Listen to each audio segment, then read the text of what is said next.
ये साल auto industry के लिए बेहतर रहा हो या नहीं, लेकिन ये साल महिंद्रा एंड महिंद्रा के लिए बेहद खास रहा है। हालांकि इस साल ऑटो सेक्टर में बेहद ज्यादा सुस्ती देखने को मिली है, लेकिन महिंद्रा ने इस साल हुंडई की 25 साल की बादशाहत को खत्म करते हुए दूसरे पायदान के लिए अपनी दावेदारी पक्की कर दी है। देश में मारुति सुजुकी के बाद अगर दूसरी सबसे ज्यादा बिकने वाली कार है तो वो है हुंडई। लेकिन इस साल महिंद्रा ने हुंडई की 25 साल लंबी सत्ता को खत्म करते हुए देश का दूसरा सबसे बड़ा कार मेकर बनने में सफलता हासिल कर ली है। आइए जानते हैं कि महिंद्रा ने सफलता कैसे पाई है और आगे कंपनी के क्या प्लान्स हैं। नमस्कार, मैं हूं गुंजन मित्तल और आप देख रहे हैं मनी 9। सबसे पहले बात करते हैं उन पहलुओं की जो इस रोमांचक और ऐतिहासिक बदलाव की वजह बने हैं।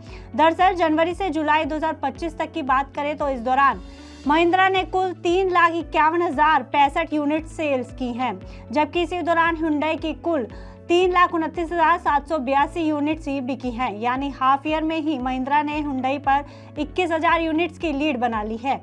ये लक्ष्य पिछले साल के मुकाबले तब कहीं ज्यादा बड़ा दिखता है, क्योंकि जनवरी जुलाई 2024 में हुंडई महिंद्रा से कहीं आगे था। पिछले साल के मुकाबले की बात की जाए तो दोनों ही कंपनियों के सेल्स में काफी बड़ा अंतर था।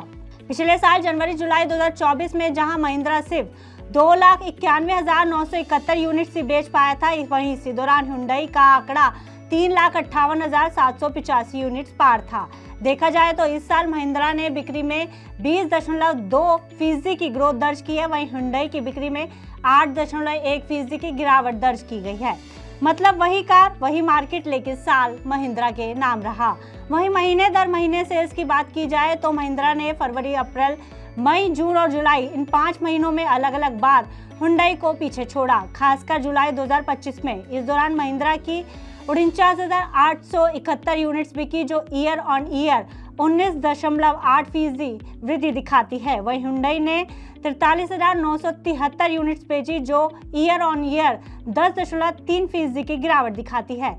लेकिन अगर वाहन रिटेल डेटा देखा जाए तो वहां हुंडई ने महीना दर महीना थोड़ी वापसी की है। जहां हुंडई की 42,661 यूनिट्स बिकी, वहीं महिंद्रा की 41,476 यूनिट सेल हो पाई हैं। यानी हुंडई में मंथ ऑन मंथ 8% की ग्रोथ रही, वहीं महिंद्रा में मंथ ऑन मंथ 2% की गिरावट दिखी। वहीं अप्रैल जून क्वार्टर 1 2025 के नंबर्स पर नजर डालें तो इस क्वार्टर में महिंद्रा की सेल्स 1,21,243 यूनिट्स रही, वहीं हुंडई की सेल 1,21,031 यूनिट्स रही। यानी अंतर काफी कम नंबर्स का दिखा। वहीं टाटा की सेल इस क्वार्टर में 1,20,685 यूनिट्स की रही। यानी इस क्वार्टर में महिंद्रा ने बमुश्किल बढ़त बनाए रखी, लेकिन कंपनी के लिए एक खास पड़ाव रहा, क्योंकि कंपनी आखिरकार हुंडई को पीछे छोड़ने में सफल रही। अब बात करते हैं क्या वजह रही इस साल महिंद्रा ने बढ़त बनाई।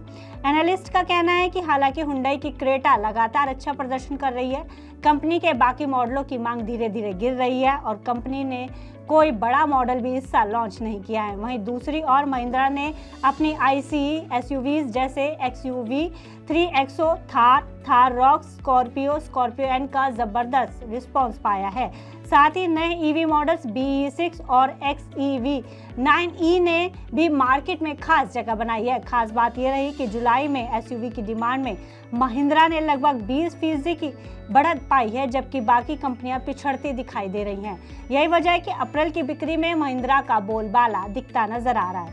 सियाम की एक रिपोर्ट के मुताबिक भी अप्रैल 2025 में कारों की घरेलू बिक्री में लगभग 4% की वृद्धि हुई है, जिसमें महिंद्रा का योगदान 28% तक की जबरदस्त ग्रोथ के साथ दिखाई दिया है, जिसकी मदद से उसने हुंडई को पीछे छोड़कर नंबर 2 का स्थान हासिल किया है।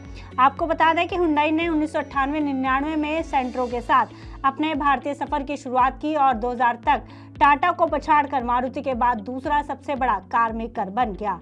तब से लेकर अब तक हुंडई इस पायदान पर काबिज था, लेकिन अब 2025 में महिंद्रा ने ये बाजी पूरी तरह से पलट दी है।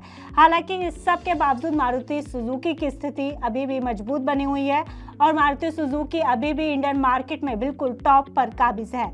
लेकिन लड़ाई महिंद्रा वर्सेस हुंडई की चल रही है। लेकिन क्या आगे भी महिंद्रा का पलड़ा भारी रहेगा और कंपनी इस पायदान पर लंबे समय तक बनी रहेगी? ये बड़ा सवाल है। हालांकि महिंद्रा के पास आने वाले महीनों में स्ट्रॉन्ग प्रोडक्ट पाइपलाइन है जिससे उनकी बढ़त और मजबूत होने की उम्मीद है, जबकि हुंडई को अपने नए मॉडल जैसे वेन्यू के नए वर्जन पर ही निर्भर रहना पड़ेगा। लेकिन एक्सपर्ट्स का मानना है कि 2025 में हुंडई के लिए महिंद्रा को पछाड़ना थोड़ा मुश्किल होगा, क्योंकि बाजार में महिंद्रा की एसयूवी और ईवी के रुझान तेजी से बढ़ रहे हैं, जो महिंद्रा की ताकत को और ज्यादा बढ़ा रहे हैं। वहीं महिंद्रा के हाल ही में लॉन्च हुए BE6 के नए बैटमैन एडिशन की बात करें तो उसने लोगों का खूब ध्यान खींचा है। लॉन्च के समय महिंद्रा ने साफ किया था कि BE6 बैटमैन एडिशन की केवल 300 यूनिट्स ही आम जनता के लिए उपलब्ध होंगी। हालांकि जनता का जबरदस्त रिस्पांस देखते हुए महिंद्रा ने इसकी संख्या बढ़ाकर 999 यूनिट कर दी। कमाल की बात यह रही कि बुकिंग शुरू होने के महज 135 सेकंड्स के अंदर कंपनी ने इलेक्ट्रिक एसयूवी की सारी यूनिट्स बेच डाली। ऐसे में साफ है कि लोगों का रुझान अब महिंद्रा की तरफ तेजी से बढ़ रहा है और आगे भी इस रुझान के कायम रहने की उम्मीद है, जब तक हुंडई अपना कोई नया मॉडल या वर्जन बाजार में नहीं उतारती। फिलहाल इस खबर में इतना ही। आप बिजनेस से जुड़ी अन्य खबरों के लिए देखते रहिए Money9।